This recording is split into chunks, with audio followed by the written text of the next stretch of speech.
អស់គ្នាថ្ងៃនេះខ្ញុំមក review ជាមួយនឹងទូរស័ព្ទ Mi 6A ដែលមានតម្លៃត្រឹមតែ 80000 រៀលណាជូនមួយទាំងអស់គ្នាចាសម្រាប់មួយទាំងអស់គ្នាមួយឆ្ងល់ថាទូរស័ព្ទអីគេមានតម្លៃត្រឹមតែ 80000 រៀលអាចប្រើអីបានខ្លះចឹងណាចាមួយទាំងអស់គ្នានេះ 80000 រៀលមួយទាំងអស់គ្នាមាន Play Store download កម្មវិធីបានមកឆ្ងាញ់ហ្មងណានិយាយទៅ Play Store ហ្នឹងយើង download កម្មវិធី Facebook TikTok កម្មវិធីរបស់ស្រុកខ្មែរយើងលេងអីបានមកស្រួលមួយទាំងអស់គ្នាហើយសម្រាប់ទូរស័ព្ទនេះដែរមួយទាំងអស់គ្នា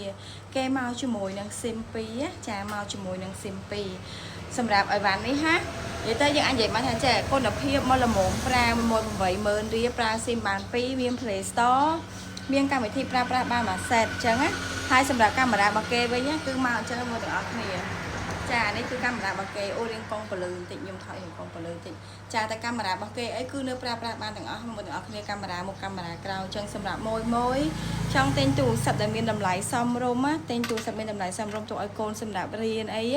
អាចមើលជាមួយនឹង model Mi 6A នេះបានតម្លៃតែ 80000 រៀលទេណាស្អាតខ្លាំងហើយយើងមាន4ពណ៌ក្នុងស្តុកយើងមានពណ៌មាសពណ៌ប្រាក់ពណ៌ផ្កាឈូកហើយនិងពណ៌ខ្មៅអរគុណ